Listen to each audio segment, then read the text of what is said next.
ಬೆಲೆ ನೀವು ಎಷ್ಟೆಷ್ಟು ಹಾಕೋತೀರ ಅದಕ್ಕೆ ಸಿನಿಮಾ ಬಜೆಟ್ ತೋರಿಸ್ತೇಲ್ಲ ನಿಮ್ಗೆ ಕರ್ಕೊಂಡು ಹೋಗ್ತೀವಿ ಅಲ್ಲಿಗೆ ತೋರಿಸ್ತೀವಿ.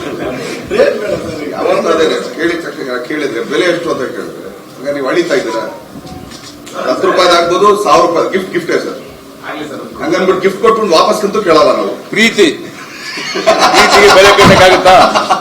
ನಾವು ಅದನ್ನ ಕೊಡ್ತಾ ಇದೀವಿ ಅಂತಲ್ಲ, ಅವರು ಮಾಡಿರುವಂತ ಒಂದು ಕೆಲಸಗಳನ್ನ ಅವ್ರ ಶ್ರದ್ಧೆಯಿಂದ ಮಾಡಿದಂತ ಒಂದು ಚಿತ್ರನ ನಮ್ಗೆಲ್ಲ ಖುಷಿಯಾಗಿ ಇಡೀ ರಾಜ್ಯದ ಜನತೆ ಖುಷಿಯಾಗಿರೋದ್ರಿಂದ ನಮ್ದು ಒಂದು ಚಿಕ್ಕ ಕಾಣಿಕೆ ಅಷ್ಟೇ, ಇನ್ನೇನಿಲ್ಲ, ಸ್ಮಾಲ್ ಗಿಫ್ಟ್.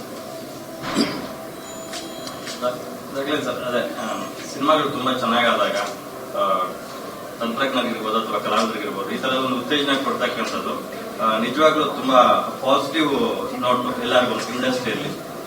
ಈ ತರದ ಒಂದು ಕಾರ್ಯಗಳು ಬೇರೆ ಇಂಡಸ್ಟ್ರಿಯಲ್ಲೂ ನಡೀತಾ ಇದ್ವು, ನಮ್ಮ ಕನ್ನಡ ಇಂಡಸ್ಟ್ರಿಯಲ್ಲಿ ನೀವು ಮೊದಲ ಬಾರಿಗೆ ಇಂಟ್ರೊಡ್ಯೂಸ್ ಮಾಡ್ತಾ ಇದ್ದೀರಾ. ತುಂಬಾ ಜನಕ್ಕೆ ಉತ್ತೇಜನ ಆಗುತ್ತೆ ಇದು. ಬೇರೆ ಪ್ರೊಡ್ಯೂಸರ್ಸ್ಗೂ ಎಲ್ಲ ಒಂದ್ ಕಡೆ ನಾವು ಕೊಡಬೇಕು ಅನ್ನೋ ಒಂದು ಮೋಟಿವ್ ಆಗುತ್ತೆ. ಈ ಮೋಟಿವ್ ಬಂದಿದ್ದು ಹೇಗೆ ಸರ್? ಮುಖ್ಯವಾಗಿ ಈಗ ನಾವ್ಯಾರು ಹೊಸಬ್ರಲ್ಲ, ಇಲ್ಲಿ ಚಿತ್ರರಂಗ ದರ್ಶನ್ ಅವರಾಗ್ಬೋದು, ತರುಣ್ ಆಗಲಿ, ನಾನಾಗಲಿ, ನಮ್ಗೆ ಇಲ್ಲೇನು ಕೊರತೆ ಇರೋದು ಅನ್ನೋದಂದ್ರೆ ಒಬ್ಬ ರೈಟರ್, ಬರಹಗಾರರು ಇಲ್ಲ ನಮ್ಮಲ್ಲಿ. ಸೊ ಕತೆಗಳು ಎಷ್ಟು ಇವಾಗ ಈ ಮಧ್ಯದಲ್ಲಿ ನೋಡಿರ್ತೀರ ನೀವು, ಮಲಯಾಳಂ ಪಿಕ್ಚರ್ಗಳು ಎಷ್ಟು ಚೆನ್ನಾಗಿ ಅದ್ಭುತ, ಖುಷಿ ಆಗುತ್ತೆ ನಮಗೆ. So only because of the content, ಕತೆಗಳು ಬೇಕು, ಕತೆ ಇರಬೇಕು. ಸೊ ಎಲ್ಲಾ ರೈಟರ್ಸ್ಗೂ ಒಂದು ಉರ್ದುಂಸೋಣ ನಾವು. ಸೊ ಒಳ್ಳೆ ಕತೆಗಳು ಬರೀಲಿ, ಒಳ್ಳೊಳ್ಳೆ ಕತೆಗಳನ್ನ ತರಲಿ ಚಿತ್ರರಂಗಕ್ಕೆ ಅಂತ ಒಂದು ರೈಟರ್ಸ್ಗಳು ಚಿತ್ರ ಬರಬೇಕು ಅನ್ನೋದು ಒಂದು ಉದ್ದೇಶ. ಎರಡನೇದು, ಅದನ್ನ ಇಟ್ಕೊಂಡು ಸಂಭಾಷಣೆ ಬರೀತಾ ಇರ್ತಾರೆ, ಸುಮಾರು ಜನ ಬರೀತಾರೆ ಪಾಪ, ಅವ್ರಿಗೂ ಒಂದು ಪ್ಲಾಟ್ಫಾರ್ಮ್, ಅವರು ಬರಲಿ. ಸೊ ಇವೆರಡು ಸ್ಟ್ರಾಂಗ್ ಆದ್ರೆ ಚಿತ್ರರಂಗ ತುಂಬಾ ಅದ್ದೂರಿಯಾಗಿ ಯಶಸ್ವಿ ಚಿತ್ರಗಳನ್ನ ಕೊಡಬಹುದು ನಮಗೆ. ಅದೇ ಉದ್ದೇಶ, ಬೇರೆ ಏನೂ ಇಲ್ಲ. ರೀಸೆಂಟ್ ಆಗಿ ತರುಣ್ ಸರ್ ಒಂದು ಕಾಸ್ಟ್ಲಿ ಕಾರನ್ನ ಖರೀದಿ ಮಾಡಿದ್ರು, ತಾಯಿ ಅವ್ರನ್ನ ಕರ್ಕೊಂಡೋಗಿ. ನಾವೆಲ್ಲ ಅಂದ್ಕೊಂಡ್ವಿ ಬಹುಶಃ ಕಾಟೇರ ತುಂಬಾ ದೊಡ್ಡ ಸಕ್ಸಸ್ ಆಯ್ತು, ಒಳ್ಳೆ ರೆಮ್ಯುನರೇಷನ್ ಕೊಟ್ಟಿದ್ದಾರೆ, ಹಾಗಾಗಿ ಕಾರ್ ತಗೊಂಡ್ರು ಅಂತ. ಅನ್ಕೊಳ್ಳೋದಲ್ಲ, ನಿಜಾನೇ ತಾನೆ. ಅದಕ್ಕೊಂದು ಒಳ್ಳೆ ಪೇಮೆಂಟ್ ಸಿಕ್ಕಿದೆ ಅಂತಾನೆ ನಾನು ತಗೊಂಡಕ್ಕಾಗಿರೋದಲ್ವಾ.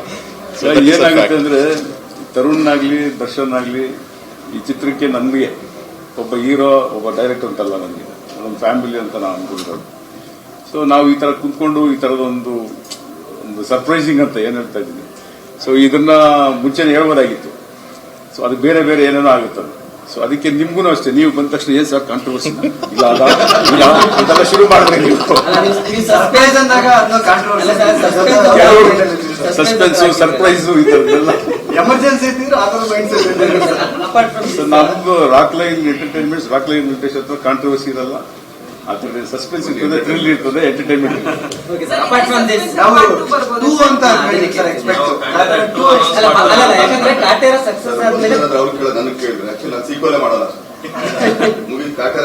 ಒಂದೇ ಕತೆ ತಿರ್ಗಾ ಅದನ್ನ ವಿಷಯ ಅಲ್ಲ, ಆ ಕತೆ ನನಗಿಷ್ಟ ಅಲ್ಲ, ಯಾಕಂದ್ರೆ ಕಾಟೇರ ಕನ್ನಡದಲ್ಲೇ ಗೆದ್ದೆತ್ತಿ ಬಾಲ ಹಿಡಿಬಾರ್ದು,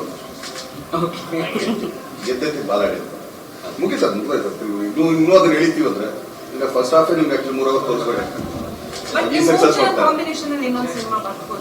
ಬರ್ಬೋದು ಮುಂದಕ್ಕೆ.